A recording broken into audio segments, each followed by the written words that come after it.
Então a gente está vendo uma ampliação do periápice dental. Então aqui a gente está vendo a raiz dental, aqui o canal radicular, aqui o ligamento periodontal da região periapical, cortical ósseo alveolar já com aqueles poros microscópicos abertos pelos neutrófilos e pelos osteoclastos, e aqui a gente vê o osso esponjoso cedendo uma quantidade bastante significativa de neutrófilos para esta região, principalmente para chegar até o estímulo quimiotático, e por esses mesmos poros que os neutrófilos abriram, a gente vai ter a passagem no sentido reverso das bactérias. Então, como eu estava falando para vocês no vídeo anterior, nosso organismo ele basicamente abriu as portas para que as bactérias pudessem se disseminar nessa região.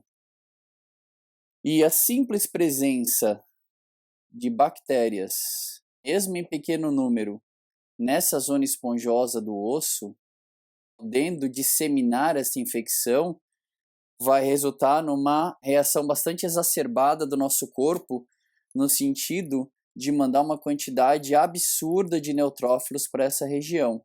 Ou seja, o nosso corpo, ao se desesperar por ter aberto as portas a uma eventual disseminação da infecção, ele vai se desesperar e vai começar a encher de neutrófilos esta região periapical. Uma quantidade de neutrófilos bastante grande, bastante absurda. E como a gente estava vendo todo momento no esquema dos vídeos anteriores, no esquema em que a gente via todo o dente, como há um aporte constante de bactérias via esse canal, vai haver então um aporte constante de bactérias para este osso e, portanto, cada vez haverá um número maior de bactérias nesse osso.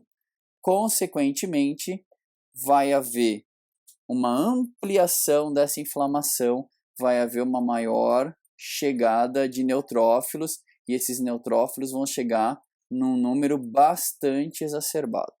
De novo recordando, como o neutrófilo exerce a sua função de combater os invasores?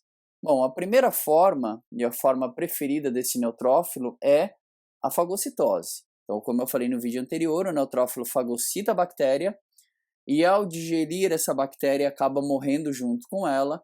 Então aí a gente tem a necrose de uma bactéria e de um neutrófilo cada vez que essa relação acontece. Então a gente vai começar a ter uma necrose celular, dessas duas células progressiva. Cada vez que o neutrófilo encontrar uma bactéria fagocita e os dois morrem, e isso vai gerando o quê? Isso vai gerando uma quantidade de proteínas nessa região, proteínas que ficam soltas, espalhadas no ambiente intercelular.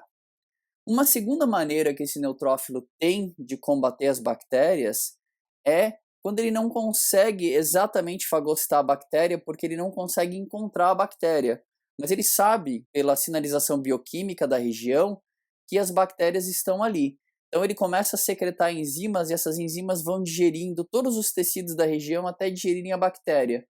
Ou seja, para matar a bactéria, ele acaba provocando a digestão de tecido normal. Todo esse material, tanto da necrose do neutrófilo ao fagocitar as bactérias, a necrose da bactéria, quanto a digestão desses tecidos quando o neutrófilo secreta as enzimas, vão originar o produto do metabolismo neutrofílico, que é o exudato purulento, mais popularmente conhecido como pus.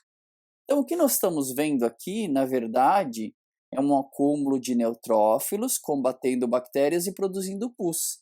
Então, nós estamos vendo, na verdade, um acúmulo de pus no periápice de um dente com necrose pulpar. Só para reconstruir a nossa linha do tempo, nós começamos ali com a cárie, passamos para a pulpite, depois entendemos como se desenvolveu a necrose pulpar, chegamos na perissementite e agora nós temos um acúmulo de neutrófilos produzindo pus, uma coleção de pus no periápice de um dente com necrose pulpar. Acúmulo de pus em patologia é sempre abscesso. Se esse acúmulo de pus está acontecendo no periápice do dente com necrose pulpar, é um abscesso periapical.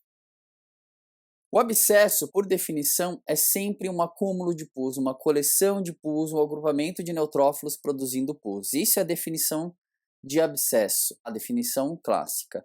Se está acontecendo no periápice de um dente, é um abscesso periapical.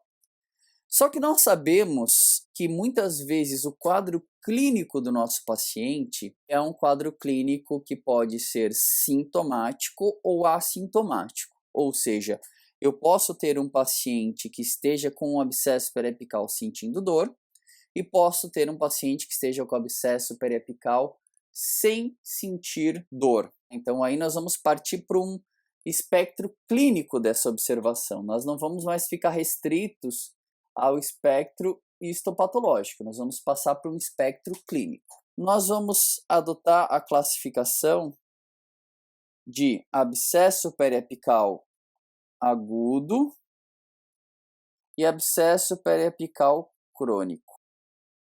Pessoal, lembrem-se, eu não estou aqui nesses vídeos preocupado em utilizar os nomes mais modernos para essas doenças. Eu estou interessado em fazer vídeos que sejam bastante ilustrativos e de grande acesso para todo cirurgião dentista ou todo profissional da saúde que queira entender um pouquinho mais este processo. Por isso, eu vou usar os nomes clássicos, os nomes consagrados pelo uso e não vou ficar preocupado em usar o nome mais moderno ou o nome que está nas edições dos livros mais atuais. O abscesso periapical agudo é aquele abscesso que tem sintomatologia dolorosa. O abscesso periapical crônico é aquele que tem pouca ou nenhuma sintomatologia dolorosa.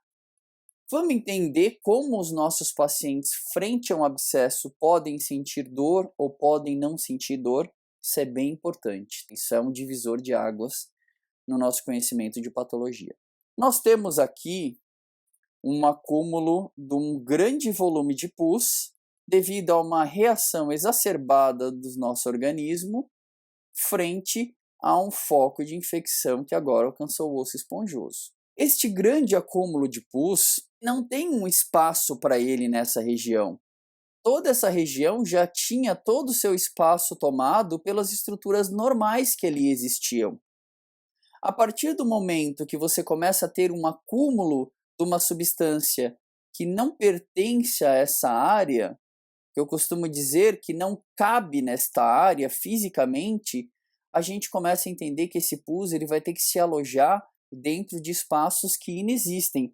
Ele vai ter que criar os espaços dele. E a criação dos espaços que esse pus vai fazer vai gerar uma pressão, uma compressão das estruturas que existiam ali. Esse pus ele vai ocupar um espaço que não existe, ele vai criar um espaço para ele às custas de empurrar, de comprimir, de pressionar os tecidos que ali existem normalmente.